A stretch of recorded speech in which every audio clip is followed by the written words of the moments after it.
So I'm probably going to mix a lot of things in here to kind of get things up to speed, because everything's about the tools. You know, we could close that somewhat. I don't know if that would help. Then people won't see Noisy. what you're Noisy. Anyway, so it's, you know, everything's about the tools and the tricks, and you learn those, make it quicker, faster, and all of that. Mixing epoxy. Let's just get to some of these basics so we can get up to kind of terms here. You know, use a paper cup about this size, no bigger, when you're mixing epoxy. And when you mix epoxy, you don't want to have any cups that have any wax on them. So don't put wax paper down on your table to do anything. No wax around epoxy. So when you add a paper cup, you know, you put your epoxy in here, and as you're mixing, when you're done mixing, if you set this cup down with the epoxy and you use fast or slow hardener, slow. Well, I don't use slow at all. I don't use slow at all. People say, "Oh my God, if I mixed fast, it instantly starts exotherming, smoking, and then starts foaming like the little snakes that you'll have on 4th of July." What it is it's the mass. So the moment you get done mixing, you get rid of the mass. If I set that cup down for 15 seconds, 20 seconds, I probably lost a half an hour of working time out of maybe an hour. So I could make a part 3/4 or so size of this table, a bulkhead, and I'm only mixing this much straight and fast and not have a problem. So when I mix this epoxy up and I pour this out, I might get this much of an area of epoxy down there. So then I start mixing up my next and pour it all out. But the moment I get done mixing, I dump the mass. So I'll have plenty of time. It's only this thick of mass.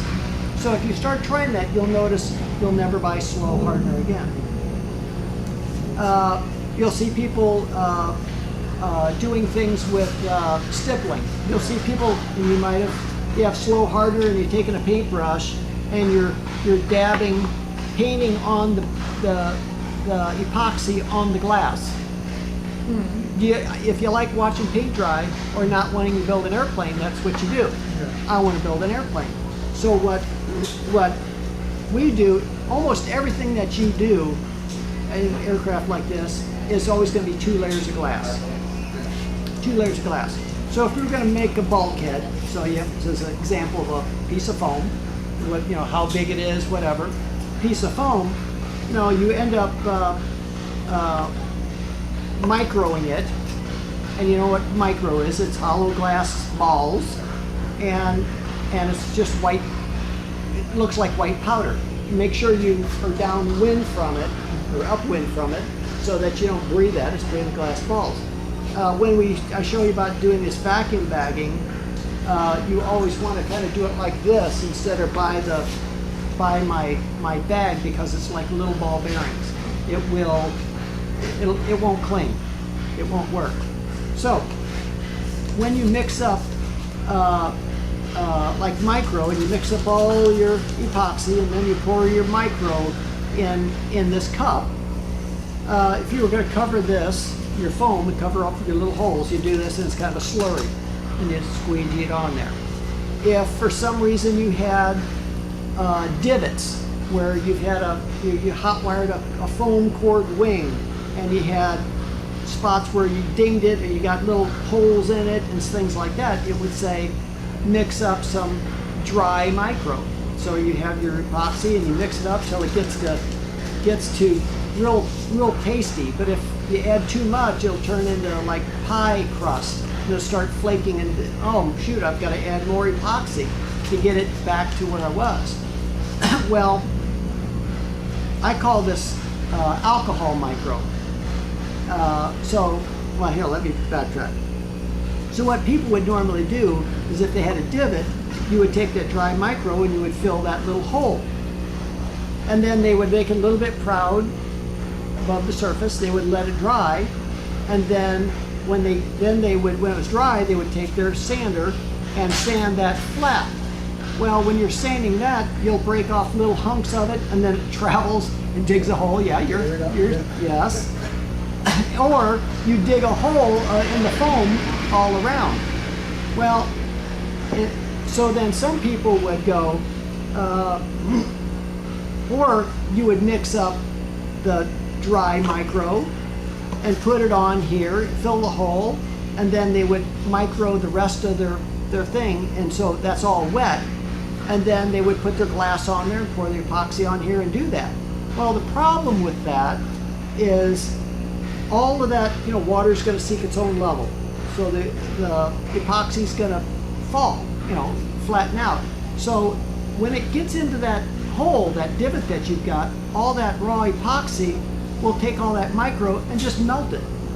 So essentially, and the more you work it or squeegee, you end up with a hole. You end up with a bubble, which is worse than anything. I mean, you might as well. So we came up with, I call it alcohol micro. So I got my epoxy in here, I mix this all up, throw a bunch of micro in here, and I'm mixing and mixing. It's turned into a ball, and it almost turned into flake.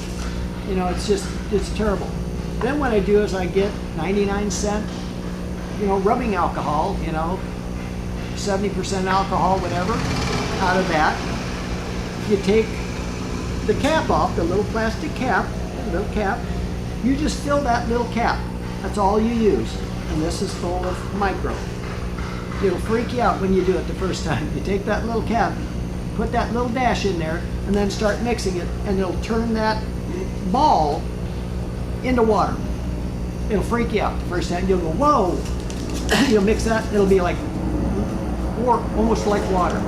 Now you start adding more micro. So you start adding more micro, and mix it until it turns into like peanut butter. It'll end up like peanut butter. That's the consistency that you want, okay? If you kept adding more to it, your alcohol to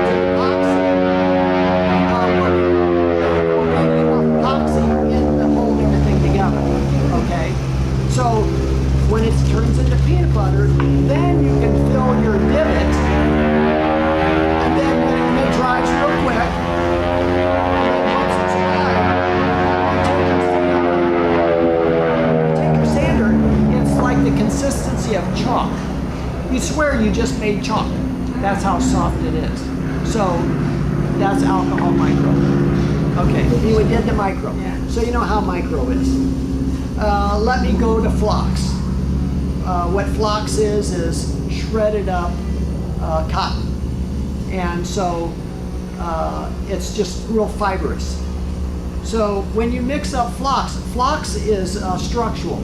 So if you were doing a glass to glass, two pieces of glass, and you put flocks in between the two, it would still be structural. Those fibers would do.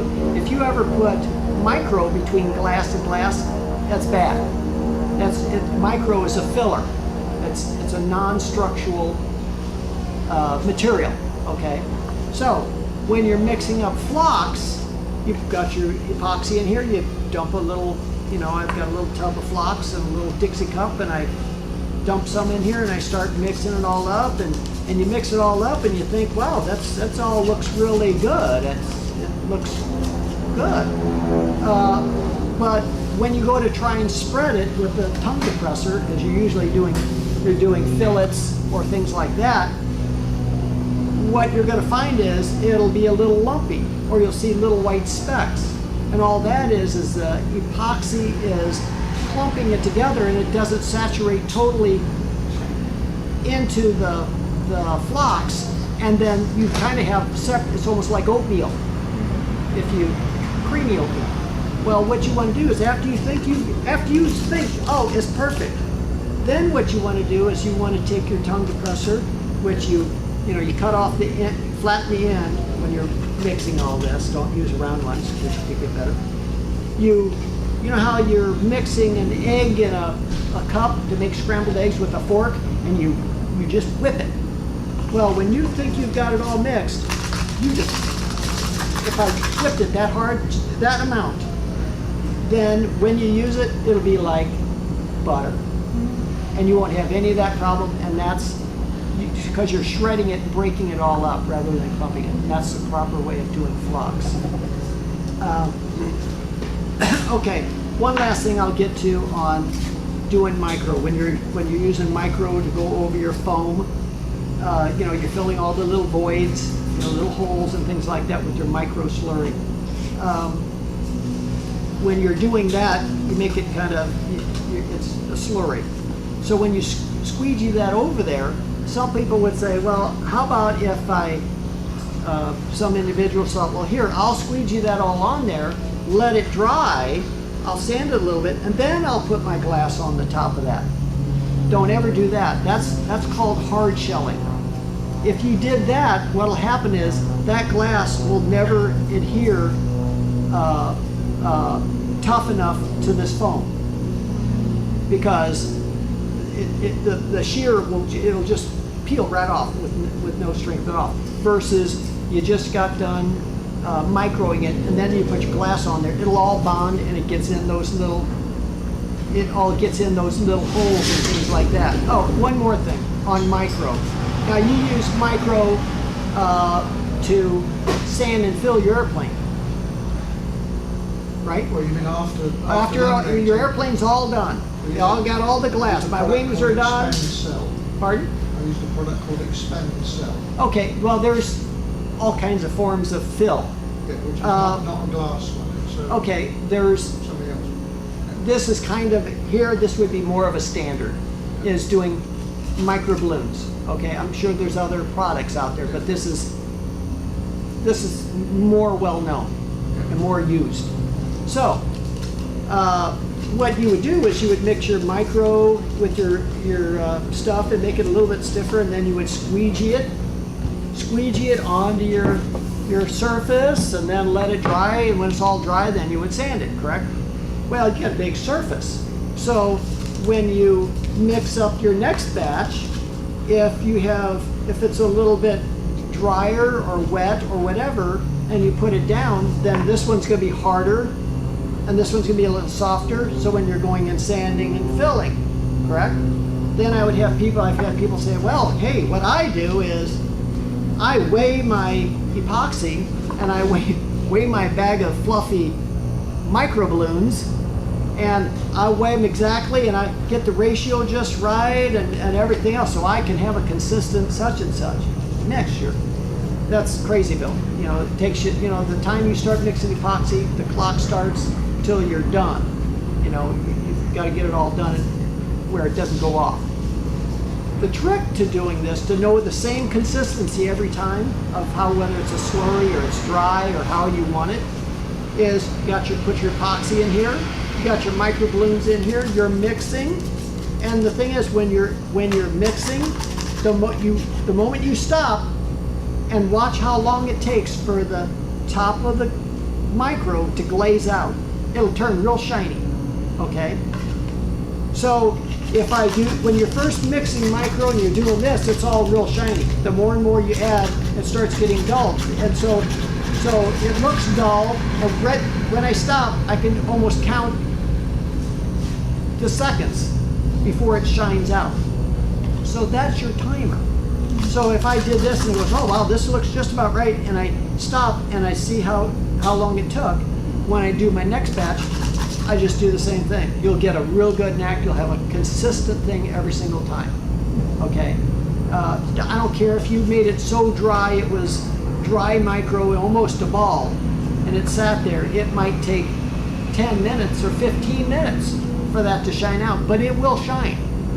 So use that as your timer. So it's just a little trick that we've come up with. Okay, so now you know micro, you know flux and stuff. I'll show you, I'll talk some about doing vacuum bagging here. Vacuum bagging, most people don't do it because of two reasons. They don't understand it, and then when they find out about it, they find out it's expensive. because when you vacuum bag, you've got to have a bleeder layer, an absorbent layer, a release layer, and then the bag. You notice when you get your seal meal for your whatever it is, that it's a bag, and in that bag it might have a whole bunch of little bumps, or it might have another little piece of plastic in there that's got a whole bunch of perforated little holes in it, and those things are to keep the air, that's to make it a bleeder, so that if you had two pieces of plastic and you put vacuum to it, it would just slam shut. It wouldn't do anything. So you've got to have all these things. So now what we're trying to do in vacuum bagging is not like sort of like a sandwich, but even more. We're trying to take the excess resin out of my part that I'm making and get all the air out. Okay. And the reason why most people, when they think, oh, I want a vacuum bag, I want to make a lighter part, and that's all they think because they don't know any better. We don't want to do vacuum bagging to make a lighter part. That's not our goal. Our number one goal is conformity and no air. You know, air is your enemy in making composite bulkheads and anything that you're going to have foam and things like that. So, yeah, we're going to naturally make a lighter part. But that, if I wanted to make a fiberglass copy of this thing here, and I wanted it hollow, but I wanted it exactly like this. You know, I'd take some pallet wrap or cling wrap, same thing, and I would wrap it right around the part as a release, and I would take my cloth and my fiberglass cloth, wrap it all around here, and if I wasn't vacuum bagging it, what would happen is I could never keep that cloth, the wet cloth, go around these sharp edges and make this shape. It would just turn into a rag. It would turn into a rag. So vacuum bagging will give me exactly these sharp corners and the exact form. Plus it'll take all the air all out. So, like I said, most people don't do it because they find out whatever system or company that has their vacuum bagging, they figured out, here, I need this type of bleeder, this kind of absorbent layer, this type of a release layer, and it's generally more expensive products. So when you find out what those what that takes, and if it's a complete already made up bag, then if I made this part and I'm going to vacuum bag it, I've got to hold it together and get it and slide it into the bag. Well, then you kind of mess, it's hard to do and everything else. When you get all done, you throw all of this stuff here away. Now, I had a gentleman a few years ago, he came to one of my dog and pony shows, and he said, hey, I make automotive parts and I make some aircraft parts, and I heard there's a new, I call LoVac, low cost and low vacuum, and those are the two key things that we're trying to accomplish here. And I say, well, the size of this 4x8 table, what would it cost you to make a part? You know, your expendables that you use one time. He says, it's cost me upwards of $150 for the bag and such, and I throw away to make my part. And I'd say, well, for me to make that bag and all my expendables that I throw away, there might be 50 cents, might be 75 cents in my expendables. You know, I'm making my bag out of cling wrap or pallet wrap. You know, I've done many little parts with cling wrap, but you just go buy yourself a roll of pallet wrap, go to Lowe's and Home Depot, you know, any place. The wider you get it, the better. So what you do is you can make a bag. I can make a bag the size of this room floor with that pallet wrap. So how I would start out is I would go have my roll, you know, big roll. Now you don't want to have a roll and then you lean it around and it hits something and you ding it and you get little holes in it. So, you know, baby your roll. I would take that roll, I would tape it on the end of my roll, with a couple of pieces of masking tape. I would stretch it all the way out onto the table, and then I would, because it's only so wide, then I would take it and overlap it by a couple of inches onto the other one. And I could keep going forever if I wanted to.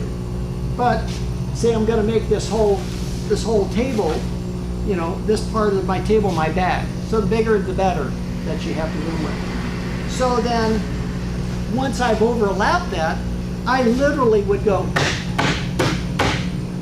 and it would just touch and cling. I wouldn't worry about pushing it out and sealing it and everything. Don't care. Don't care. The more I mess with it, the more. So I was saying before, if I was mixing microballoons here, if I was doing it right here, those little glass balls or ball bearings, little dust gets there and it's not going, my cling wrap, you know, so this stuff here doesn't hardly, well, that's after I use it one time. Now, it's not going to cling really again. It's not really going to cling very good again, okay? So it's kind of like a one-time cling. But I don't, like I said, I don't worry about that. Overlap it. So now I've made the bottom part of my bag. So that's down on my table. So, if I was going to make a bulkhead, most things that you do in aviation is making bulkheads. You know, you're going to have an instrument panel, a seat back, the side of the fuselage will make bulkheads, and then you can form those, and you can, for the most part, things are, you would make bulkheads, and then you glue each bulkhead together, and then you form and things like that. Well, when you do glassing, you know, if you had your bulkhead and you microed you first vacuum all the crumbs off with your shop vac, micro slurry on your foam, fill all your little holes.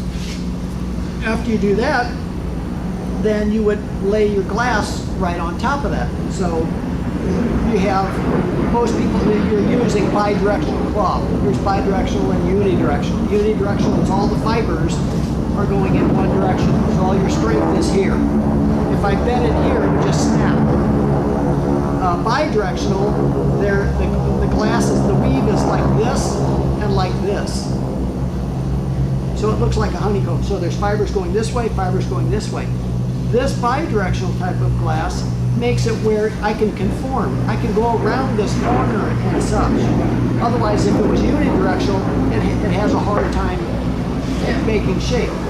So when you're doing aircraft stuff, the direction, your plans will tell you, okay, make this glass go at a 45 degrees going down to your fuselage down to such and such.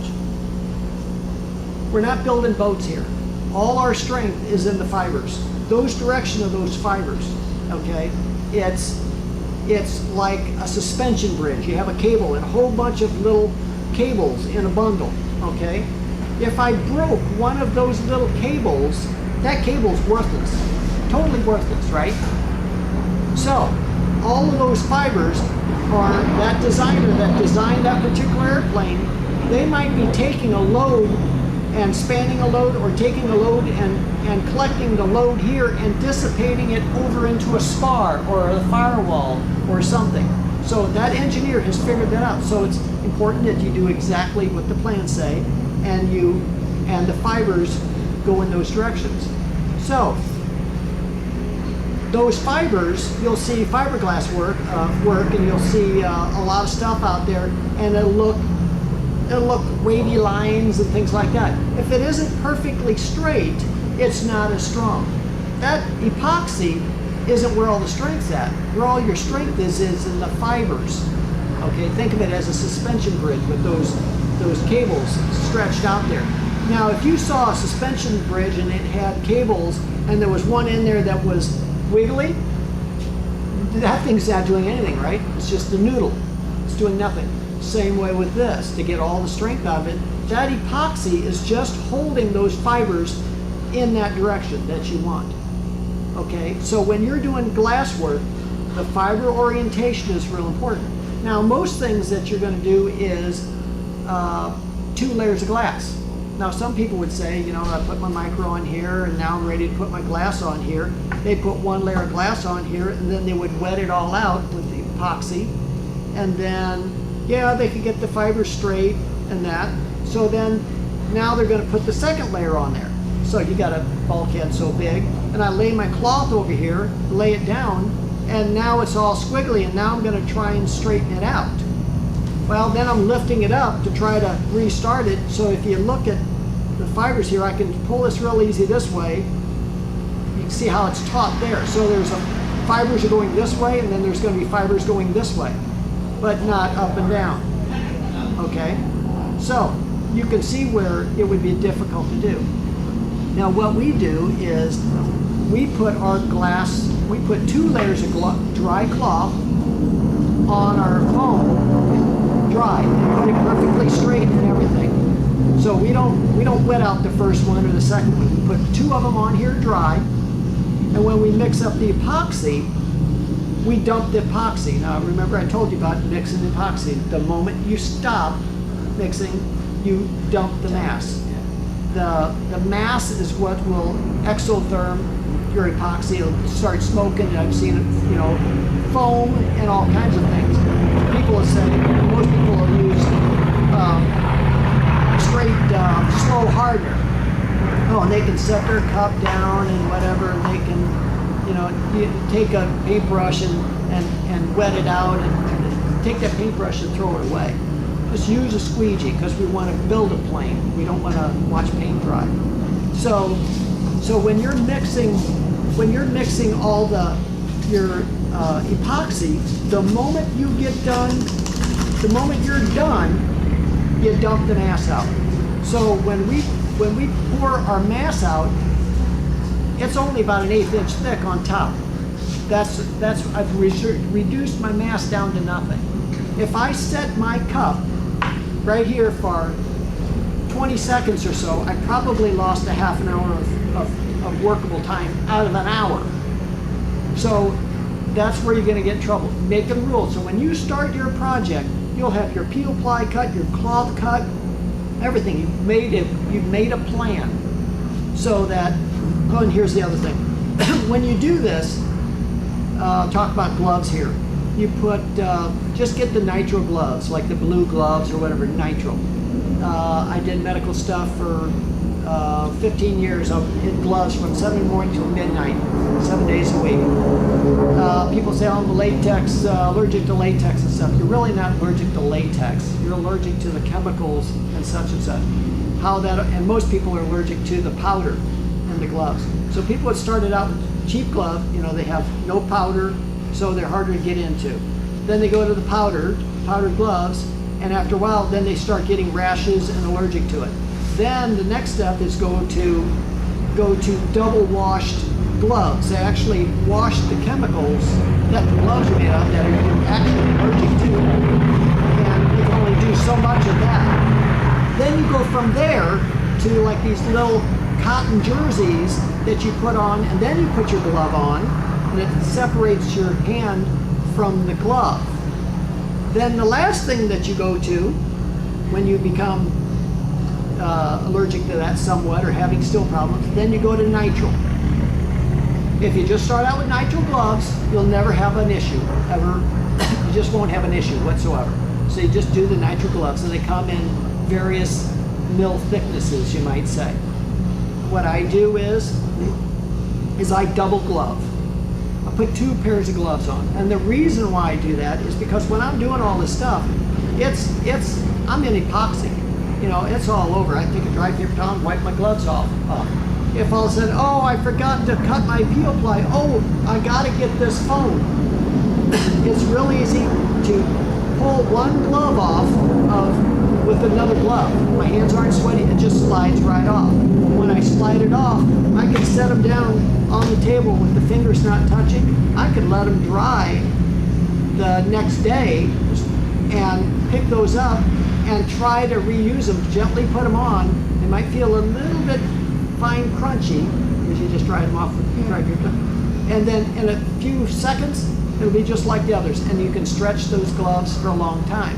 But, you know, I'm more worried about, you're not gonna puncture one and all of that. Why use 2 pairs of gloves? It's so that you can quickly take this off and do all that. I do it as a rule. It's just like these cups. The paper cups, they're not as good as until you use the second time around. So these paper cups, and of course you don't have wax covered ones or wax paper that you ever do anything. You can always keep wax away. So when I'm done at the end of the day, if I have some left over, I'll kind of dump it into another one or something. I'll let the cup just sit there and dry. The next time I use it, it's rock hard. It doesn't move around. It's better than it. I'll use that, do it at the end of the day. It's slowly going to slowly get, warm. I don't worry about, you can't peel it off.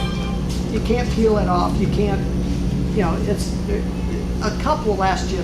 So you don't buy a little stack of cups, you can build a whole stupid airplane. So that's one little trick. Don't keep throwing, new cups out. When you're mixing epoxy, I know we're kind of a long way around getting to the vacuum bagging part, but it's all about the tools and the tricks and getting there and doing a fast, cheap, good job. Instead of buying an epoxy pump that you got in 2 separate containers, and it's arm operated, we've made them in our shop where it was foot operated. We're going to try and do production here. Just get yourself a $20 digital scale, a glass round top type of thing. Get a gallon baggie, freezer bag. You slide it in there, just puff it up just a little, zip it closed. I won't take that scale out of there until the next time I need a battery. So then I've got that scale right there, and what I do is I look at I use MGS. I love MGS because its viscosity is it's like water. Works great. I love it. Now I'll tell you one thing. MGS, it's almost, you don't smell anything. There's other epoxies that, you could smell the ammonia and stuff. It's all bad for you. Even the stuff you can't smell, it's all really kind of the same. So when you're doing epoxy, as long as you have a window open, you have kind of a little bit of cross air, you're good. You wouldn't take a heat gun and heat up some epoxy or heat up something and kind of standing over it. Then all of a sudden you'll start smelling the fumes. It's bad for you. You can become allergic at any time. It could be the 5th time, and all of a sudden you'll start noticing rings on your skin and stuff. And that's from any place you've ever got it on your skin. Your body thinks it's under attack. If you get super allergic, it's just the smell or just the sanding dust, and you'll start seeing spots appearing. And that came from where it touched your shirt or whatever.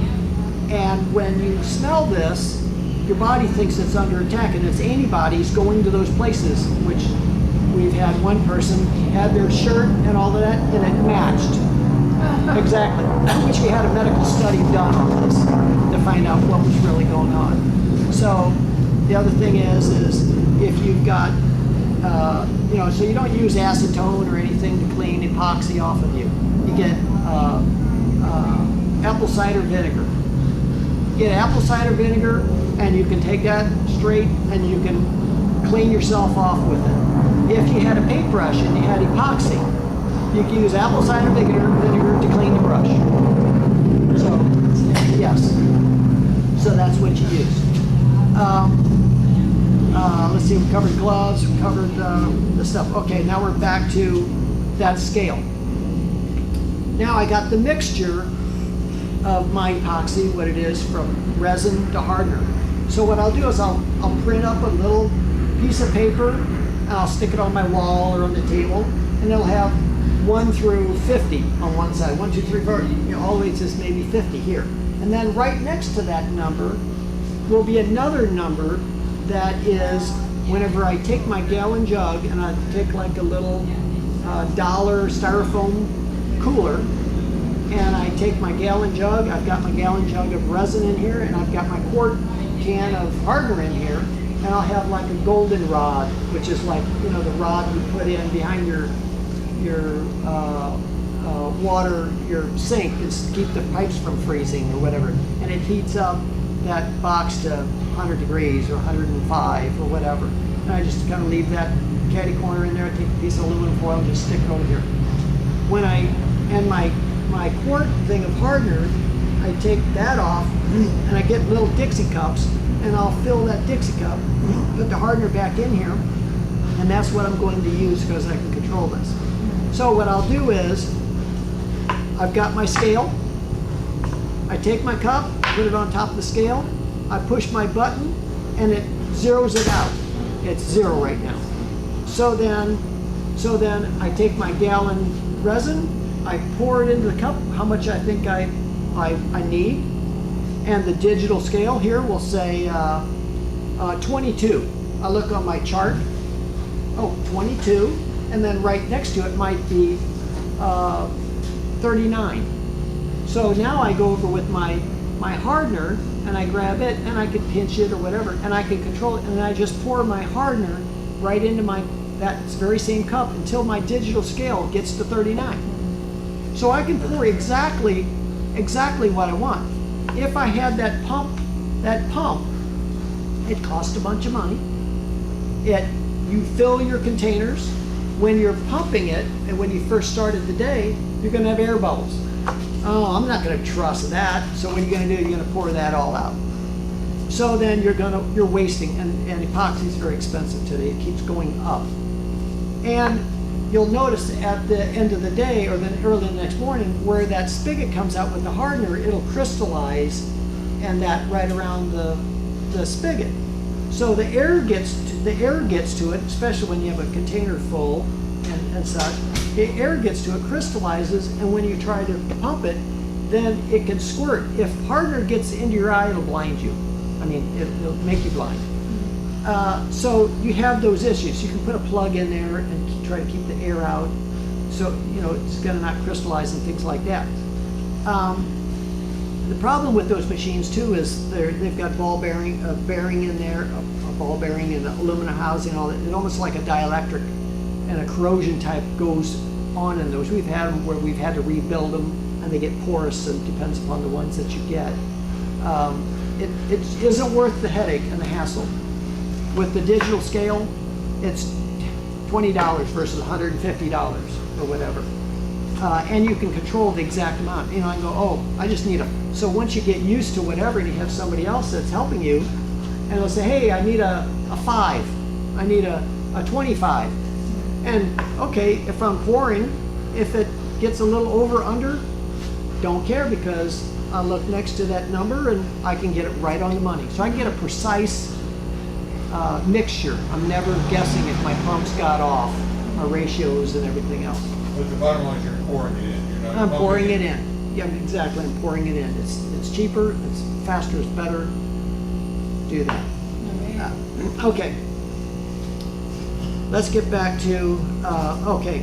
Remember when I was saying I put my foam, micro. I put my 2 layers of cloth down dry, and I mix up my epoxy, and I dump my load out. And when I dump it out on there, it'll be a little bit thicker, maybe this thick. I'll take my squeegee. Usually you can cut these down with the bandsaw, different sizes that you kind of want. And I'll just literally kind of just go like this, just lightly, just to scoot it around somewhat, a little bit farther. I wanted about an 1/8 inch thick. You don't make sure, this time is your enemy here. So I just literally would go like that if I poured that, and that's it. And you leave it go. Now I go back and I start mixing my next one, because it's going to take you, probably 2-3 minutes or whatever till you get it thoroughly mixed. That's why you have a squared off end with your popsicle stick, so you can get the corners, scrape it, and make sure it's thoroughly mixed. The moment I stop, I dump. This cup would do a space about this square inches here. I go to do, by the time I already poured my first one, and now I'm doing this. By the time I'm ready, I dump this. That 1/8 inch on top of the 2 dry layers, it'll be totally dull. It'll all have soaked in. It's all ready. It's nothing.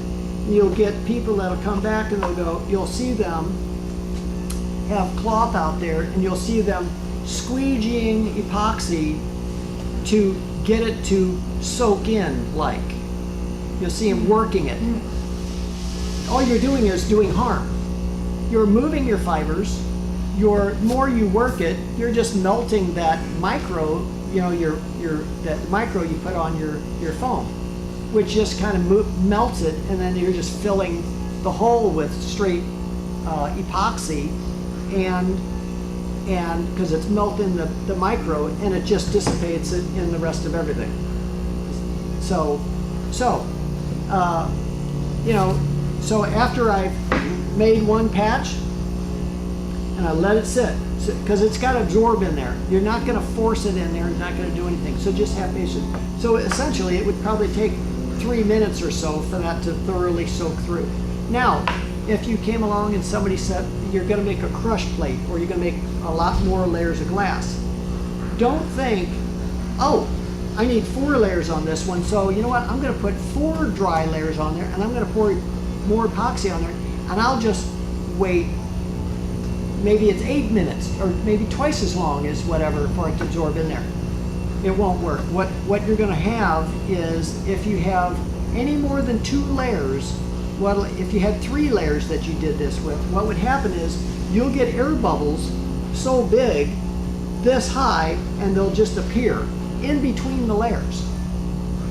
So now you're trying to squeegee it and push that air bubble physically out to the very edge of your work.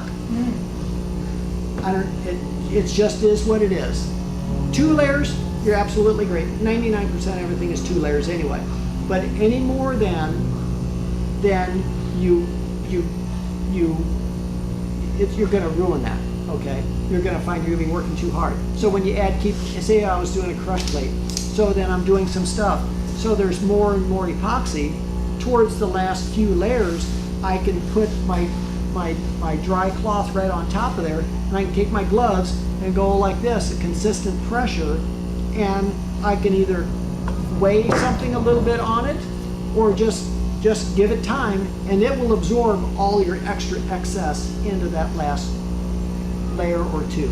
Okay, because we want it thoroughly wetted out, but we want the least amount of epoxy that we can physically get off of there, right?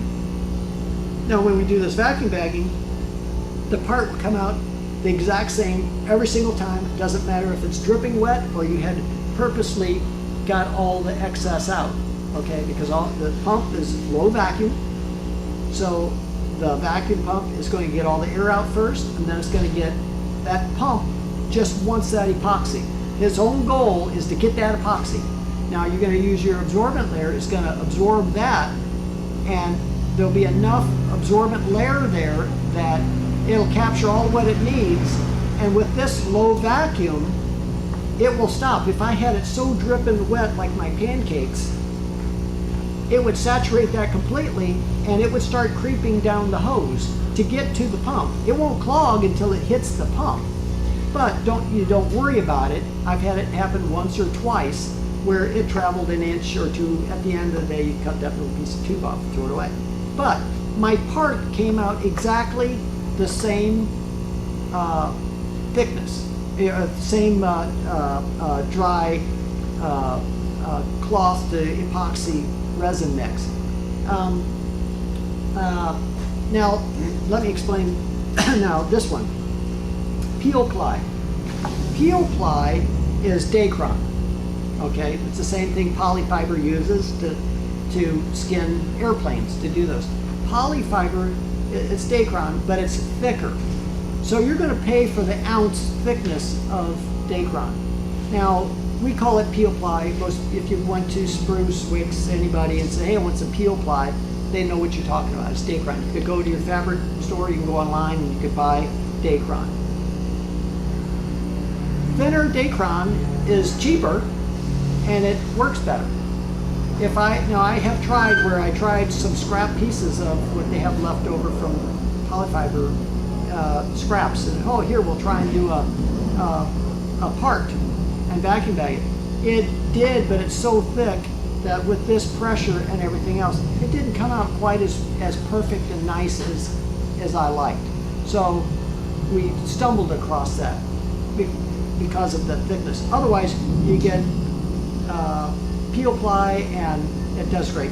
Now what peel ply does is it doesn't absorb really anything into the cloth. What we're going to do is we're going to put that peel ply, when we get done wetting out our glass, we're going to put it right on top of the glass, okay? I peel ply everything. If I didn't peel ply my glass, what would happen is, you know, remember we got bidirectional glass, and it's going this way and it's going this way, the fibers. So what do we got? We got a weave like this. It looks like a waffle, right? The best thing to do, well, when you're gonna, after you've got this, most things used to be done where it wasn't, they didn't peel ply it. So when you get done with your project, you're either going to sand and fill and finish your airplane, or you're going to take that bulkhead and whatever, and you're going to add more glass to it or something. No matter what you do, you've got to sand the glass. So if you didn't peel ply it, it literally looks like a waffle in all those little holes. The reason why you sand this is to get the gloss off of the epoxy, because it's glossy. That glossy, when you add anything else, it's just going to pop off. It won't adhere. So then the best thing to do would be to take some real light, fine, and sandblast it or soda blast it and dull it up. You get in all the little holes, the waffle holes. But nobody really does that. It's messy, it's everything else. So everybody sands it. So you would sand it. And when you sand this, you're not going to get down in those little holes, are you? And what are you going to do? When you're sanding, you're going to break all of those, a bunch of little bitty fibers. Those very same fibers that were on my string set. You're going to kill so many of them. So if you peel ply, what peel ply does is, all it does is it flattens out that weave. It'll flatten that weave out where it's smooth as this table. So it flattens it out, and essentially it flattens it, and technically it brings a little bit of resin to the top. It's kind of like if you've ever finished concrete. You know, the reason why you're finishing concrete and smoothing it is you're essentially pushing down your aggregate, your stones, and you're raising to the top sand and cement and the water, which acts as a protection when you're doing finishing concrete. Well, when you're doing this, you're smashing down the weave, making it flat, and essentially it's almost like you have an invisible, real super light layer of epoxy on top. So when I go sand this, it's totally flat. You'd swear it's all finished. I mean, it looks beautiful. And Dacron costs nothing. You use it one time and you throw it away. So when you do Dacron and we weren't vacuum bagging and you're just going to peel ply, did you guys peel ply your stuff? Okay, you know, that was always the fun part, especially if you could pull it off at night and you see all the sparks, okay, the static. Well, did you notice that wherever you had a crease in the peel ply, it would pull up resin and have problems like that, or it would pull up because you could never get it flat if there was a crease in it, and you would have a spot where the peel ply didn't lay it flat, and so then you'd see your waffle. Okay. Well, people would say, well, here you can take an iron and you can take a heat gun and you can do all these things. Don't waste your time. We've tried those things and it's not worth it and never works out. And we used to go down, because we were close to where we get our stuff, we would hand roll our stuff off and take it gingerly to the shop and all of that stuff. Don't do that either. What you do is, wherever there's a crease, roll it out, you take a pair of scissors and you just cut the crease out. You just cut it up. So maybe you have scrap pieces like this or that or whatever. You take a little box, you throw all your scrap pieces in there, because you're going to use all those scrap pieces when you're doing all your other little jobs. Like as if you wanted to you had a rain gutter around your canopy, you know, and you've got the little rain gutter, and it's a little trough like this, a little U, and it goes all the way around like that. Well, how would you peel ply that? You gotta lay the peel ply flat. Would you put a little flat piece in the bottom there and try and make a little piece up against, or? So what you do is, you take all your scrap and you cut 3/4 inch or whatever strips about this size, a bunch of them, and then in that trough, as it's going around that, you just lay them in there and you overlap all your peel ply, and you keep overlapping it like this. When it dries, if you pull at one end, you're going to pull one off. If you pull at the other end, the whole thing will come off at one time. Okay, so all your scrap, you're going to use it for smaller jobs and this, because if I was going to do this, I would just, or if I was going to peel ply this, I would just take a piece of peel ply, throw it on here and take a pair of snippers and snip it in the corner and kind of see how much of it I could get to lay flat, and then go from there. I can overlap the peel ply pieces on the other. That little bitty edge is nothing. When you're going to sand it anyway, it's going to go away, right? So, but when we vacuum bag, it can be all crumpled up. It doesn't matter. When I vacuum bag, it doesn't matter whatsoever. So whenever I vacuum bag this way, I don't worry about having air bubbles. I don't worry about having too much epoxy, whether anything. So, because it's going to take care of all of that. So what I do is I'm going to make my bottom part of the bag, okay? Take the bottom part. Okay, this is the bottom part of my bag. I like to use pallet wrap. You can do the saran wrap, same thing, cling wrap. It doesn't matter if it's thicker cling wrap, pallet wrap, or thinner. It doesn't matter as long as it doesn't have kind of holes in it. So that's the bottom part of my bag. Whether I put my whole table and overlapped them, and if I overlapped them, I literally touch that. Okay. My next thing I do is I would take my bulkhead. Say I'm going to make a bulkhead, and I could do it over here and make my part and then set it on my bag, or I could just do it right on the bag.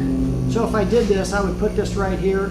When I mix my micro, I would just turn it like this because I have a little bit of airflow, whatever, because then the little ball bearings dust won't get on my pallet wrap, my cling wrap, to stop my cling, you might say. It's not that big of a deal, just turn here rather than do this. I do put my micro on here. I put 2 layers of cloth on here, just like I always do. Put it on here when it wets out, squeegee off a little excess, or don't care. Then I put my peel ply on here, and you make your peel ply bigger than your part because you got to be able to have a handle to peel it off, and I'd lay it right on there. So that's what I do, regardless whether I was vacuum bagging or not, right? So the only thing I'm going to do different is I'm going to use 2 layers of the cheapest paper towel that you can buy.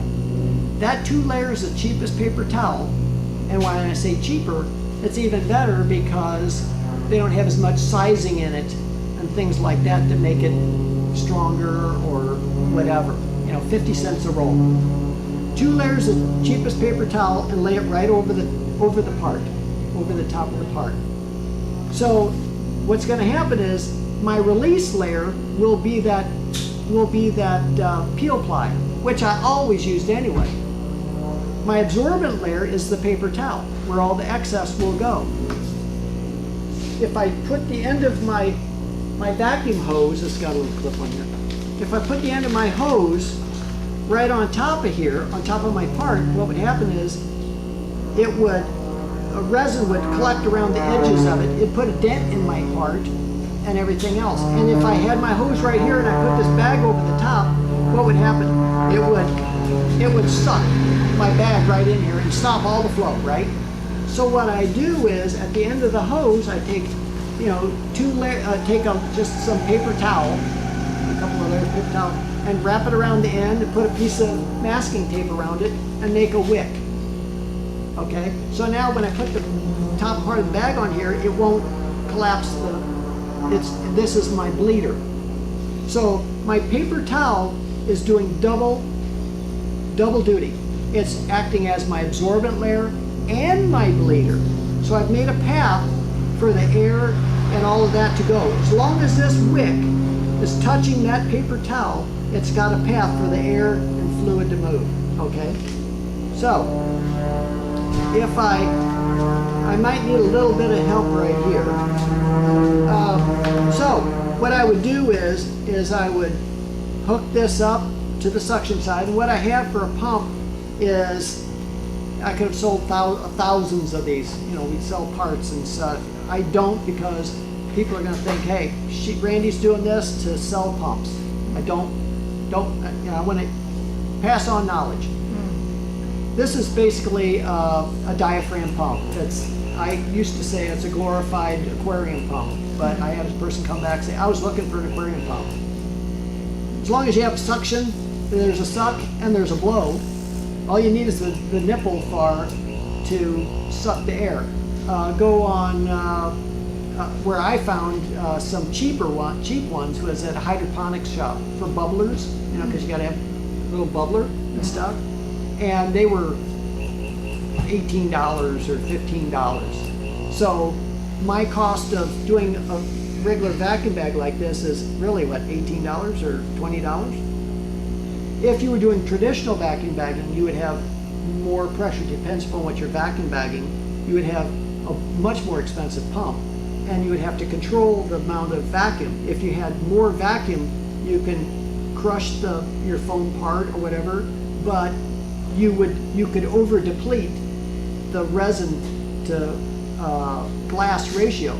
Because remember, all the pump wants to do is it gets the air first, but what it really wants is it wants that epoxy. It wants it all of it. So if you have more vacuum, what'll happen is you'll end up sucking this actually dry, and it'll bring the epoxy down the tube to that pump.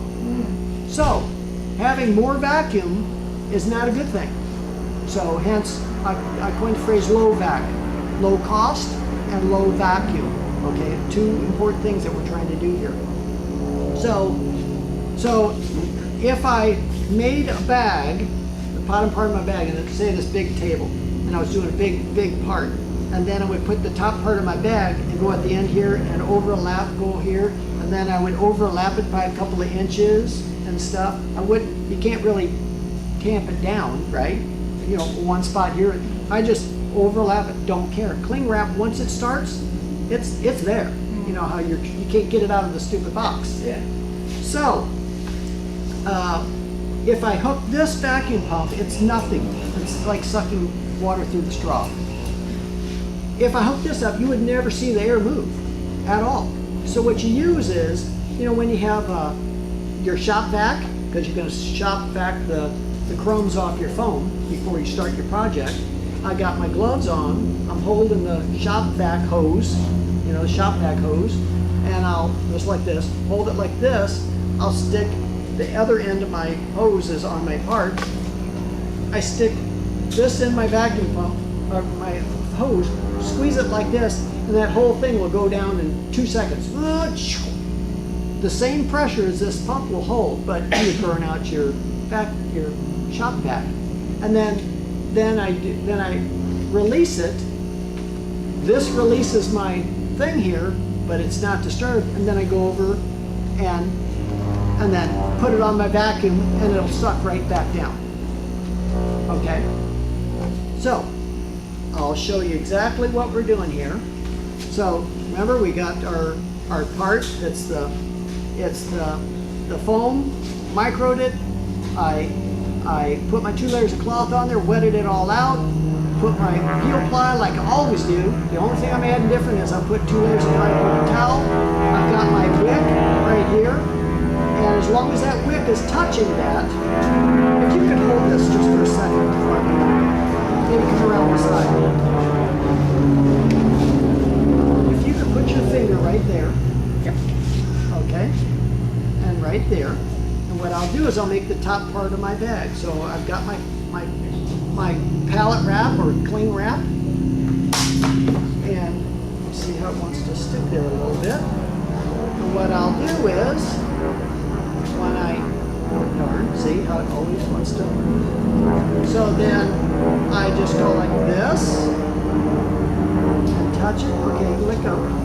Now what happens is you see nothing's really going on. If I go like this and just go,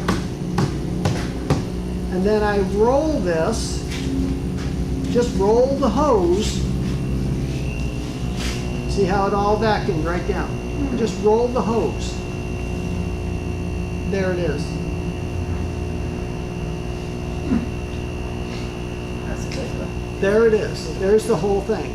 When you do traditional vacuum bagging, what'll happen is you've got where the leaks are will be around the hose, and they'll have special like butyl rubber or like caulking, rubberized caulking, and then they'll wrap it around the hose, and then you wrap it all the way around mil-thick plastic and adheres that to either another piece of plastic or a piece of glass for your bottom part, and it's more and more cost. This one here, okay, now you see how this is all sealed up, and you see how it's sucked into the foam here on this end. You notice it goes around the edge, the bottom edge. Now the trick to this is to get this off. When you let the pump run until this epoxy gets in the green state, like a green twig. You know, a green twig will bend so far before it snaps. A dry twig would be crisp and snap. Well, you want this to where it's in the green state. Okay, so it's kind of, this feels a little pliable, but it's a little bit stiffer. Now, when it gets to that point after, I'm using, say, MGS, and I'm doing fast epoxy, I'll come back probably maybe an hour,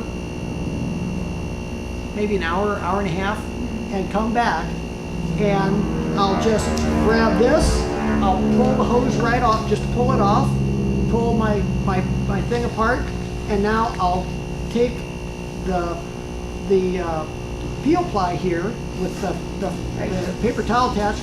I'll peel all of these edges off so I can peel this off in one piece. Okay, so if you've ever skinned a catfish, you know, skinning a catfish is you take a pair of channel locks, you grab the skin, and you peel it off, peel the skin off. Well, this is like skinning a catfish. So once you peel the edges, then if you pulled on it and it seemed a little bit gummy in a way, so when you pull it, it seemed a little, then you can just leave it sit there. You don't need vacuum anymore. You can just let it sit there and dry just for a little bit longer, and then you can go. But even if it was gummy, if I went over there and tried to peel it, your grip strength is, because this is sucked in here really tight. So when you're pulling this and you're pulling all this excess epoxy off, absorbed in here, and you peel this off, you would swear you're going to peel the glass off the foam, or you think you're going to break the foam. I've never ever have done that. I've had parts where I've stood on my good part and got on there and pulled with both hands, pulling the part. I've never have taken it off. It'll kind of freak you out. Now, if you had one extra pair of hands, a little bit more grip strength on different parts, then it just seems like that's just that little bit more that, oh, you can get that off. And the whole thing will come off in one piece. Then you'll have this heavy part in your hand here, and then you'll have your part that you just made, and you go, they weigh about the same. So that's the trick. So don't come back later and say, Randy, it didn't work. I had so much trouble. And what happened was, because they waited, you know, a day or two, every day that you leave peel ply on, it gets harder and harder and harder. And depends the ounce thickness of your Dacron, when you go to peel it off, it'll peel off in strips, or it'll even break and shatter into little pieces. And then you're going to be taking a razor blade, like picking a scab, and trying to get it as far as you can go to try to get as much of it off as you can. Then you'll be cussing. There's been people that have built their whole wing, peel plied it all, and go, oh, I'll leave that peel ply on there, thinking, you know, it's going to get dirty, and, you know, I won't be painting it for a year from now. I'll just leave that, protect it, so when I go to, I'll just peel that off. The longer it sits, you'll never be able to get it off. There's people that it's been on so long that they couldn't tell that that was glass or that was peel ply. And people have painted their planes over peel ply. It's that hard. So the thing is with peel ply, besides all that, when you peel your peel ply off, you're going to have to sand that area anyway before you add to it or you even sand and fill. The best thing to do is you sand it right before you're going to do your next operation. Okay, so if I did a job and I did my thing and I pulled my peel ply off, and then a month from now I'm going to sand and fill it, then it's not energized as much. If you sand right before you do your stuff, it's kind of almost like, you know, you're rubbing a glass rod. It's static and everything. You get better adhesion and things like that. I don't know how much, but you know, from what I understand, it's better to sand right before you're done. Now here's another thing. Normally when you do a bulkhead, when you're making a bulkhead, you're glassing one side and waiting for it to dry. And it's like, okay, you're using straight slope, you're spending a whole day or so, and then the next day, then for it to dry the next day, you're taking it and then you're cleaning that up and razor blading that up, and then you're turning around and glassing the other side. That's what you do, right? It takes you forever. Well, I've made a bulkhead, and instead of, if you were doing a bulkhead or say a rib, you know, a foam rib, and you're going to glass both sides, people would cut exactly that foam, exactly the shape, and then glass that side, and then you would razor blade and kind of cut it as close to your exact fit, and then you cut into it a little, whatever, and then you glass all this other stuff. A lot of work. Best thing to do is you just make one sheet. You make a sheet, and then once you make your sheet, then you take your template or whatever, take a pencil, draw your part, and cut it out exactly the same. You're not going to save any material by cutting it specifically for that and trying to cut a piece of material to fit that, because you've got to make the material bigger than that. You're not saving any material. Yeah. Just cut the whole thing, like when we do the cozies. Here, we do a 8-foot thing, a template we have on our website, whatever. And it's all set out there, and you do it and you cut it all out, and your parts will be absolutely perfect.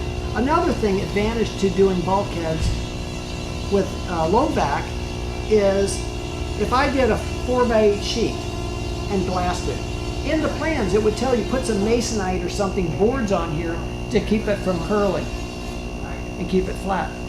When I vacuum bag, this stays absolutely dead flat. Absolutely flat and perfect. Now, with this, I can vacuum bag both sides of that bulkhead at the same time. So, how do I get it on the back side and everything? What I'll do is, I'll put all my pallet wrap down, just overlap it. I'll tape some of the little dab of masking tape here and there to keep a little wind, move it and that. But when you go to energize this thing, you know, vacuum it down, release those little tabs, because you notice this bag went like this. So I've done by myself a 4x10, I believe it was, sheet of 3/8 inch foam, and I glassed both sides by myself. So I had my bottom part of my bag down here. I put my sheet up. I put my sheet up here. Microed everything. I put my 2 layers of cloth. Dumped it. Did all my stuff. Put my peel ply down. Put it down, and I just went like this. Don't care that it's really wetted out and all of this. Don't care too much about that. And then I put my 2 layers of dry paper towel. Overlapped it all on there. If you went with 3 layers, what you would find is, you would have spotty little green, because our stuff epoxy's kind of greenish, bluish. So you would see, it would look white on top and such. 2 layers seem to be the optimal amount. If I use 1, then I would have epoxy going up the tube, okay? So I put all of that on there. Now what I do is I want to glass the other side. So what I do is I take that whole sheet by myself, and it's that long, and I get in the middle with this hand and I pull the whole thing out to the edge of the table. So it's hanging on the edge. It's so heavy with all that epoxy and glass and everything. It's literally a noodle like this. I pulled the glass off, the foam this big. I had a bubble this big, the glass off the foam this high. Don't care. When I pulled it all the way to the end, then I go like a pancake. It all went flop. It's all there. Now I got the raw side of this side of raw foam. Now I go do the same thing. I micro it, I put in 2 layers of glass, put my peel ply, 2 layers of paper towel, and remember, you got to have a wick. The wick's got to touch for that's the absorbent layer, but the wick and the paper towel is my bleeder, so the air can travel. So as long as I have a paper towel touching this wick on the bottom and the top, I have no problem. You'd go, oh, shoot. Well, what do you think if I had a part that was the size of this floor? I made a part that size. You would think, well, maybe I need some multiple hoses, you know, because this, you don't. Won't make one bit of difference. Of course, you've got all that volume of air. Like I said, you take your shop vac hose, do this, whoop, sucks it right down instantly. And all this is going to do is maintain that low vacuum. So my part, if I squeegee out all the excess epoxy, made it as dry as I could manually, and then vacuum bagged it, that part will come out exactly the same as if my job was as wet as I like my pancakes. At the end of the vacuum bag, the one I squeegeed out the excess and let the paper towels absorb versus the other one, they'll come out exactly the same. Because the amount of vacuum you're pulling here, it's going to absorb into here, so there'll be less in one and more in the other. If I had 2 excess, it would go down to 2. So here's one more thing I'll say. You go, hey, I'm going to do more than just bulkheads and stuff. I want to make a cup. I want to make a fiberglass cup. Could you vacuum bag it? You can vacuum bag anything. You can make the bag big enough. So if I was going to make a cup, and this was, I say I already used it, so it's nice and hard and stiff. Well, you know, I could use, so I don't get the glass to adhere to this, I could put some plastic, I could take packing tape that you do your boxes and stuff, and tape it around as a release. You can do saran wrap as a release on different things, all kinds of stuff. But here's the thing, if I made a bag for this, I made the bottom part of my bag, I set my cup down here, and if I say it's all glassed up, it's got glass all on it, now I got to make the my top part of the bag, you know, and I've already put my peel ply on here all the way around it, down in here, and I put my 2 layers of dry paper towel. When you get a bunch or whatever, you'll notice when you vacuum it down, you can massage that and flatten things and stuff too. Okay, you can kind of help it. So now if I put my top of my bag with the pellet over the top, if I put it over the top, what would happen? It would kind of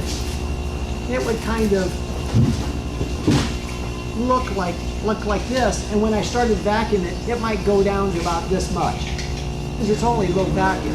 So what I would do is, when I put my top part of the bag up, I would release, if I had it taped, the edges taped down, release that, and all I would do is I would, before I energized it, I would push my excess baggie down into here, because I haven't, you know, tapped it like this. And then when I energized it, then it'll all go right up against everything versus just make a small dent. Okay, so you can make you can vacuum bag anything if you can make the bag big enough. So you can see where the cost of doing this versus so many mil thick plastic, you have to have special, depends, and people make their homemade, you know, other ways of vacuum bagging. You'll see people they'll have a piece of glass plate on the table, and that's the bottom part of the bag, and then they'll take like rubberized caulking type stuff and strip and put it all the way around the edge, and they'll take a thicker mil plastic, you know, that you buy in a, and then they put that on top and make that seal. And if there's a little leak, you know, they're chasing leaks all the time. So when you get to a point where you've got to have the hose attached to this, they would, at first they used to lay it down there at the bottom and they'd take that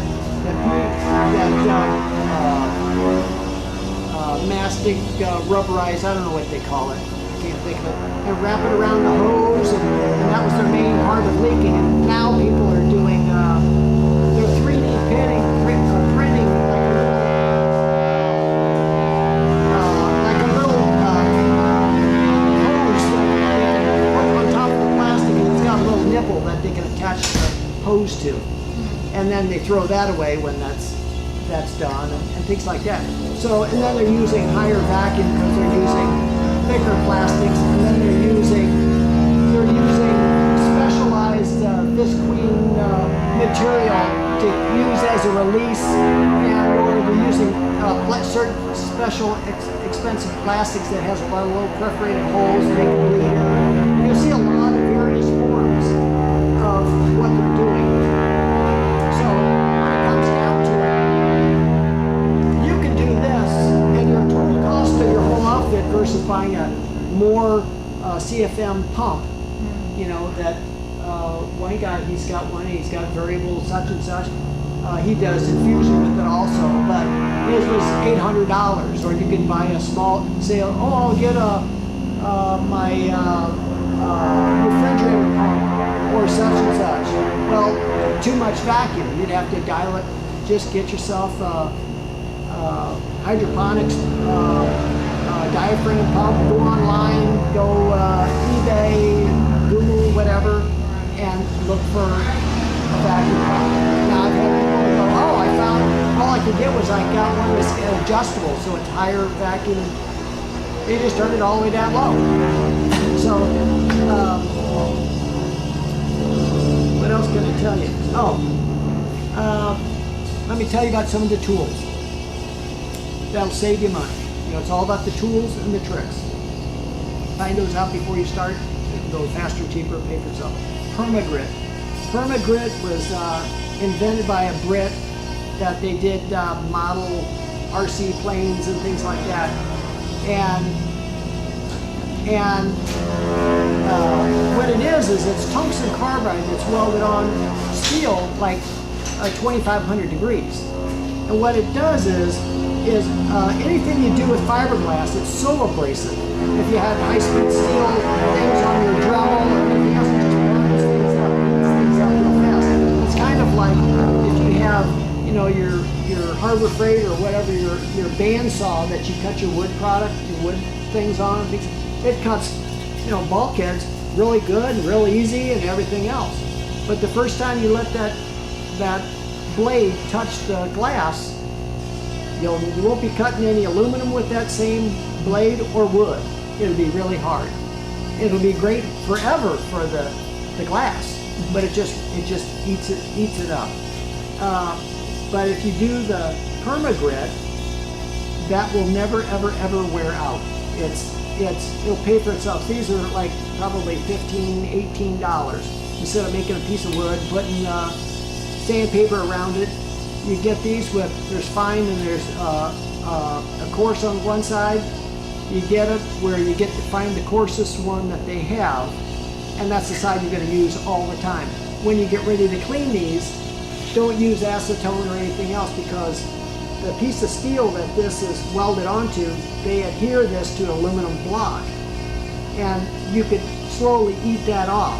all you have to do is take a wire wheel and go over to the wire wheel. Even if you use Bondo and it's green and it all loads up, take it to the wire wheel. It'll clean all of this all off. Or if it loads up when you're doing a lot of sanding and felling, and you'll never wear it out. And because you normally wear out the edge, it's always the edge. So you get, and then there's the one where this is square. Then they have the one where it's a blown cut, where it's cut at an angle. Same price, that's the one you want, because when they first did this, his wife came along and said, hey, every time I was sanding, my fingernails would hit the surface, this surface here, trying to sand that part, and it would chip. So, hey, could you cut that back? And then I could see better. So they baloney cut this, and hence those. Now you get this size, you got about another one this big, and maybe one this big, and you can do your whole airplane, everything. You don't necessarily need an 8-foot long spline sander or anything, because you're going to sand this way, and then you're going to sand this way. You know, use a straight edge, sit it down here, look, see if you see space in here, light, and you can do your whole plane. Now, Permagrit has hand tools, and they have, I don't have it here, hand tools and like the little files. And there's a concave piece of metal that's concave, and there's Permagrit on the outside, and on the inside there's a concave, a convex. There's a square one that's Permagrit. They've got a round one. They've got a flat piece of, so it's just a flat. So if you had to get in something and you wanted to sand right in here, you could take that thin flat piece and go in here and sand this. And so you got a whole row in the red roll up, and they're maybe $90 or something, but it's cheaper to buy those. It's probably $10 a hand tool or something if you do that. We use the heck out of those things all the time. I would say you could wear it out, but we're trying to. Then there's the other one that you use a lot with doing glass work, and that's a Dremel. Use a Dremel all the time. And the problem with Dremels is the speed switch. You're shaking your head. Speed switch dies and everything else. Best thing that my advice is, and what we do, we've gone through 20 of them. Just go to Lowe's or Home Depot or any of these places here. You get the Dremel. I think the Dremel will last us, they guaranteed 5 years or something. You buy the box, put the receipt in the box, forget about all those stupid little, grinding stones and whatever. Leave all that crap in there. Take the tool out, and you use it. And when it starts skipping and doing all that, put it in the box. You take it back over to them, and and that's my experience. They have given me another tool, and you just keep doing that. We'd always blow it out. We tried it. It's just, I think, 4 switches, and you do have glass and things like that. So Permagrit sells, one of your favorite tools, and then the Dremel is that little drum sander. The drums are expensive. They're a pain in the butt. Just take the screw and get that one off, wiggle that one to get this one, and what do you always do? You always use the edge of it or whatever, and you burn everything up. Well, Permagrit makes a little drum, same size as that drum, and there's no screw on the top because it's just a solid piece of steel with the Permagrit, but it's Permagrit on the top too, so you can turn it around and use it as a facing tool and a drum. It will never, ever, ever, ever wear out. As long as you don't file steel or metal with these, that's because the only way you're going to get this off is try to break the tungsten carbide welded onto this plate. It's the only way that it could come off. So you get the drum, and they're like, I don't know, $15 or something for a drum. You get the drum, you get, the collets it's an 1/8-inch spindle. So it's just an 1/8-inch rod. So Permagrit has an 1/8-inch rod, and it's rounded at the tip of it, and we use that all the time as like a pencil. You get into a spot, and you can get in there and grind and do little things and whatever, but we use that a lot as a plunge tool. We'll have a bulkhead or whatever. I just poke it right through, and just as a zip saw all the time.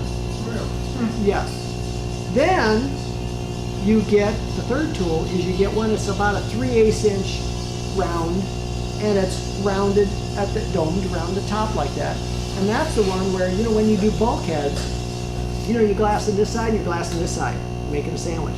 If I was gonna glass this bulkhead to this bulkhead, what you do is you ooger out the foam a little bit down in there, right?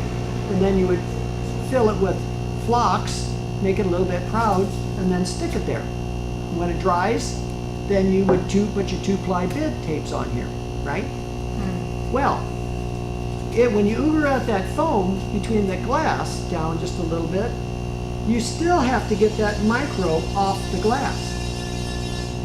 You know, when you microed this, Yeah. because micro between glass and stuff is non-structural. Remember, flux is only structural. So that Dremel will ooger that out, but you can take all of that off real easy because it's about the size, the perfect size to do all of that. So you get those 3 pieces. And you know, Yeah, it's kit like that or not? Is it just, well, actually, and I've been doing this for such a long time, Wix, on their own, went and put together a toolkit, because there was metal toolkits and things like that. They put together a kit, they call it, because we're known as the Cozy Girls, because we manufacture all the metal parts and we're the retailer. If you're gonna build a cozy and all that, you know who we are. And I teach all this stuff, and it's about the tools and the tricks. And people say, okay, what's that part number for that drum? Those 3 there. And there's the smart level, and then there's the Drit scissors. Have you ever used the Drit scissors? We don't Okay. hold them. You guys we hold them something else. Well, it's a little carbide. These are Canard scissors. Well, They're just similar. maybe something. Well, it's like a carbon steel little scissors. Sounds like a cheap tool. It's Dritz makes it. We got Wix to handle it long ago. They used to hand shear all their cloth and stuff. Now they use the Dritz scissors. And what that does is, how we use that is people would say, oh, you know, I went from a scissors to that pizza cutter. You know, and I'd have the plastic down there, and I do all that. You know, you get a bump or dirt, and you can't take a pizza cutter when you got stuff you want to hang over a wing and cut and such and such. Well, as great as the pizza cutter was to the scissors, the Drit scissors is that to this pizza cutter. So with the Drit scissors, you take the handle, it's got a battery back, or you can plug in electric. Just use electric. It sounds like a cheap tool, but it's not. So what you do is you take a piece of saran wrap, wrap it around the tool, you know, except right up to the edge of the cutters. Just wrap it around that, around the trigger, the whole thing. Then you take masking tape and you wrap the whole thing around the trigger, the whole thing. And then when you get to the battery end where it pulls off the electric or the battery, take a razor blade and cut the slit, you know, the edge, so you could easily pull the whole thing off. Next time you'll ever take that off is if you change a cutting head, which lasts forever, or something. So what happens is, you know, remember I'm double gloving, and when I'm done with my job, I take dry paper towel, wipe it all off, and I'll wipe my tool off and just let it sit there, you know. And when the next morning it's hard, you know, it's all dry. There's nothing there, and I use it. The moment I pick it up and I take dry paper towel to clean the little things off. Just dry paper towel. Don't take acetone. Don't. Remember I told you apple cider vinegar will do all of that and safer and all that. Dry paper towel. You try and cut the dry paper towel just a little bit. Okay. When it sits there overnight, you pull the trigger. It's going to go. It won't. So you just do this, and oh, it works.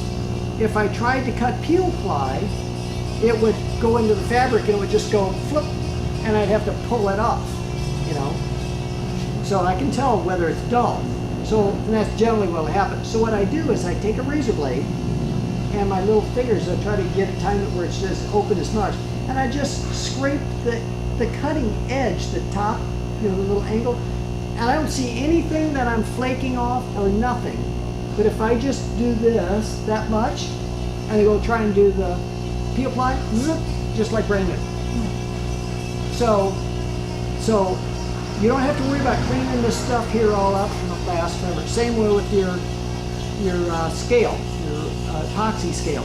You're going to have resin and everything else on there. You don't have, just leave it alone.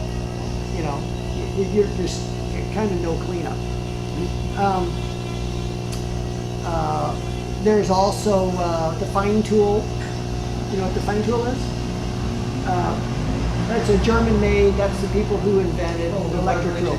Yes, a fine tool. Now it's called a multi-purpose tool. The patent ran out a few years ago. Used to use them for taking off Cast. plastic It was cups. basically a cast cutter. And how a cast cutter works is, the only way how that actually cuts is that blade only oscillates 2 degrees. So it's only going like this, just vibrating kind of. So whenever, if you put it on your skin's gonna move. But if you put it on something that's hard, it won't move, it'll cut. So, if you get a fine tool or anything like that, you would just don't get the adjustable speed. You'll never use you just buy the cheaper. But if you get other ones, what you want is, you want that thin, flat blade.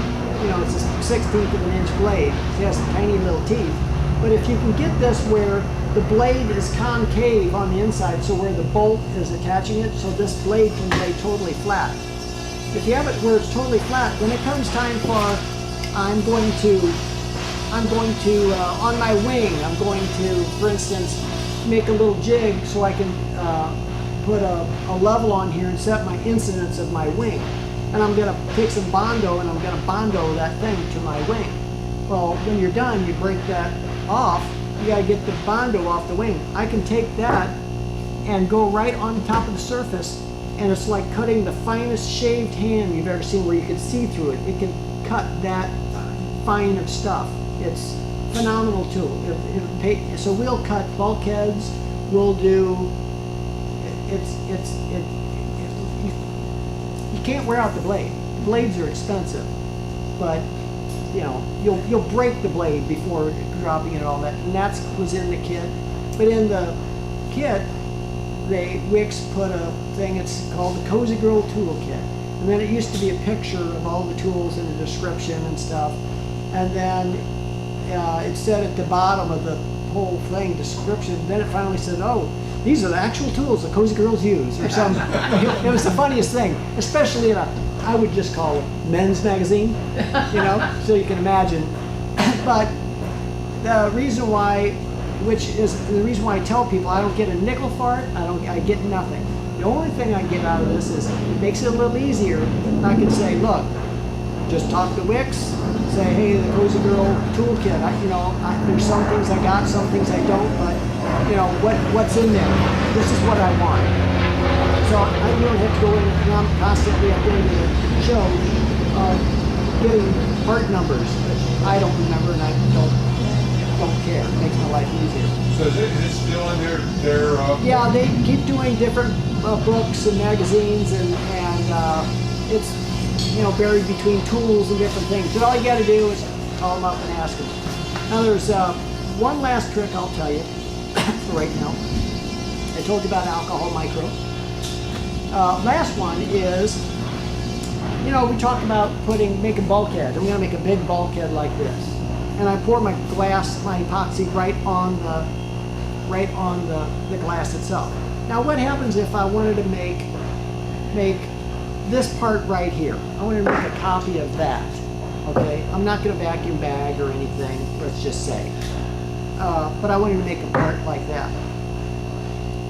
What I would do is if I put the glass on top of here and it's going to drape down, then I would, if I poured my epoxy on here, then I'd have to take a paintbrush and dab it and try to get it soak enough to side and get it to stick, and you've had that experience. Okay, so other people, what they would do is, well, here I'll wet out the cloth on the table. I'll put it, most people, they say, oh, I use clear plastic, so many mil thick plastic, and I'll put that down there. Did you do that? Pardon? Well, no, nobody took that, because then you can't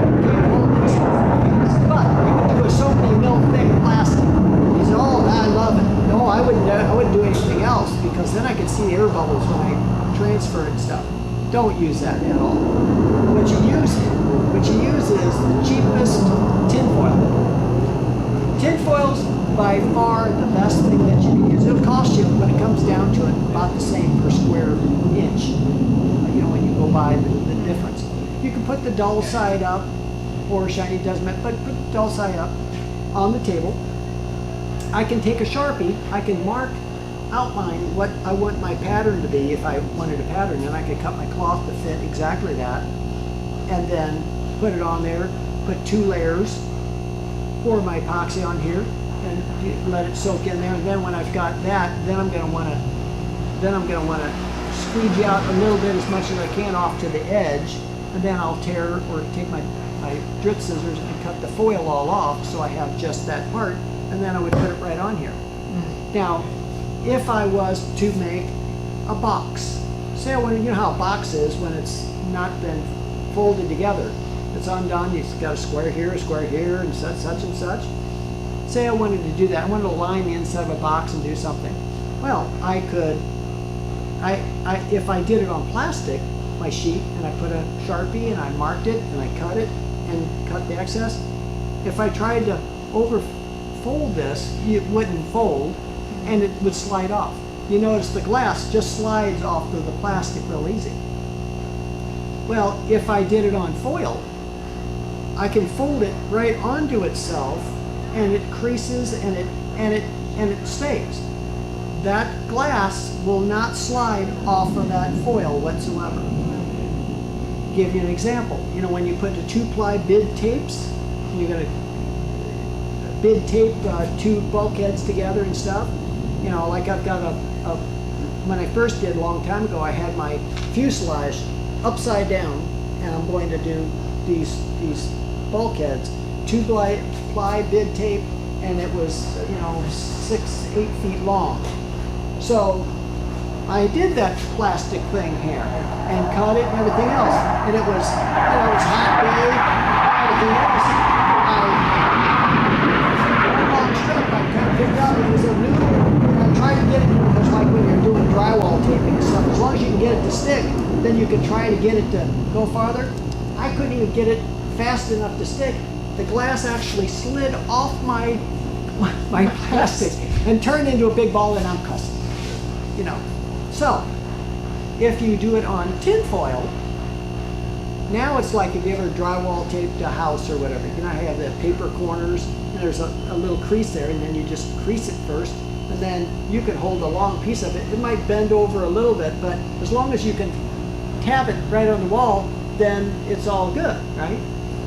With the foil, I can put my thumb like this just a little bit, and I can pick that whole piece up, and it will not fall, it will not slide off of that foil, no matter what you do. And you put that up, when you put it up there, it sticks, then you can push it with your gloves, push the air out,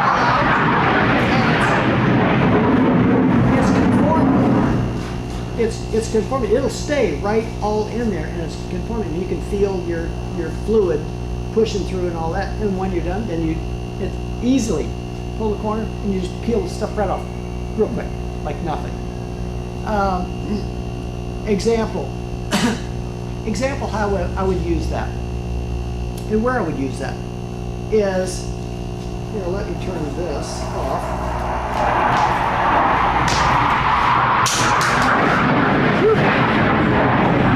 Where I would do this, say I was going to go to spar, and a cozy, or others, that's 11-foot spar, and at the end of the box, at the end of the box beam there, at spar, it cants off a few degrees like this, okay?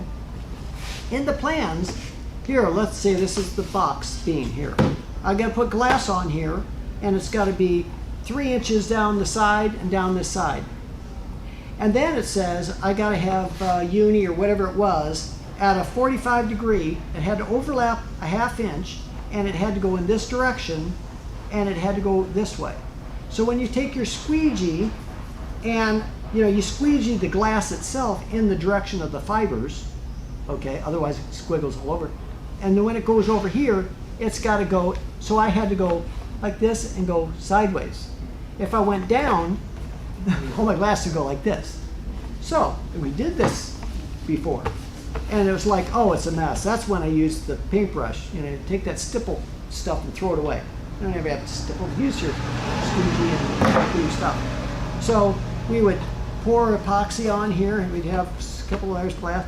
Put it on here, and then we pour it on here. We take the paintbrush and dab the cloth, dry cloth, and then kind of get it to stick, absorb enough, and then we kind of spread it down, and it's epoxy going the side, and it's just kind of a mess. So, and then we had, on that particular job, there's a lot of layers. You know, it's so thick. It's about a 1/4 inch thick of glass doing all of this. You know, all your strength is where? In the direction of your fibers, okay? And to get as more of the epoxy out of the glass as you can, you know, physically. You know, it's kind of really hard physically to get over deplete epoxy out of the glass. You know, mechanically you can over deplete. So what we did was, we did all of our work here on the table. I got my box sitting over here.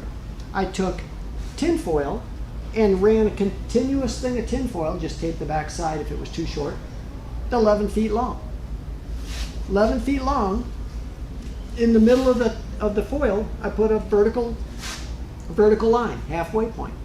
I drew the outside edge of where all the glass was going to be, what it was going to be, and a kind of a center line.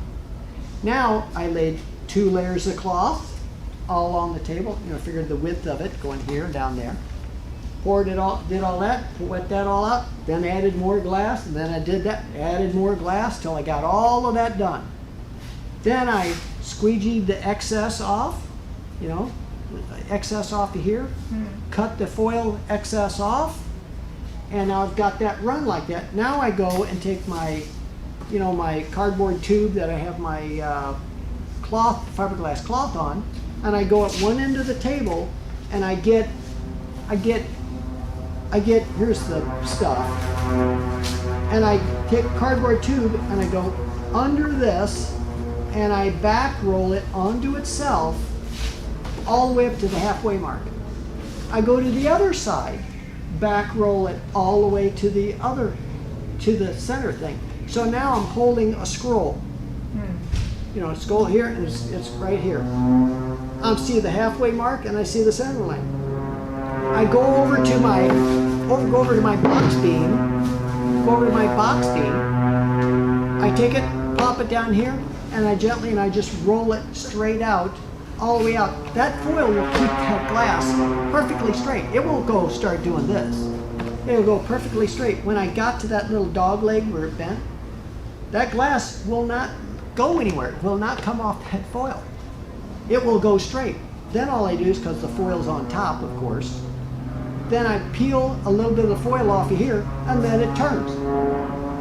Because there's no foil there. It turns, go out, go off on the end. So now it's all sticking out proud like this. Take my gloves, smooth it out, and push this right around the corner like this, and the foil will hold everything and do everything. And I can push out excess and whatever. I peel my foil off like real quick like that. I throw my peel ply on here and go like this, and I got it perfect. I got all the fibers absolutely perfect. I did the whole wetting out faster than you could have ever. Not the mess. I didn't use excess epoxy because it's running down the side and the stuff. And so you can see where using foil is it'll change everything that you do. You'll never use clear plastic again. Can't use It's everything. I don't care what you do in life. It's all the tools, the tricks, and if you find those things out, then no matter what you do, your job will be faster, cheaper, quicker, better product, everything else. But you just have to have a mindset. You know, are you done? Well, thank you very much. Thank you. And the foil, you use heavy duty foil. Super. No, you don't have to use heavy duty foil. There's just buy cheap foil. And all it is transferring it. Doesn't matter. You'll hear Chrissy say, "Oh, use heavy duty." I don't want to spend any money. It works exactly the same. And then when you put your glass on here and you wet this out, that Sharpie that you use, just a Sharpie, not a big magic marker, it'll all shine out perfectly clear because when the foil, you wet this out, it will turn clear. You'll see Yeah. 100% it's all wetted All out and worked everything out. else. Yeah. Yeah. So now if you can remember all of the These videos, I'm making a video. that was fantastic. That's lovely. I have 2 So courses. like, We must go. we've got to go. I'm going to try some of those and ideas as soon pass as I it, get back. pass it on. Will do. Thanks. Definitely. Can you email Chrissy or something and say where you post or whatever, and then maybe I can I would be happy to. maybe because then maybe I can just like the tools and stuff. It makes my life easier. I can go look. You want to see this? We actually put a link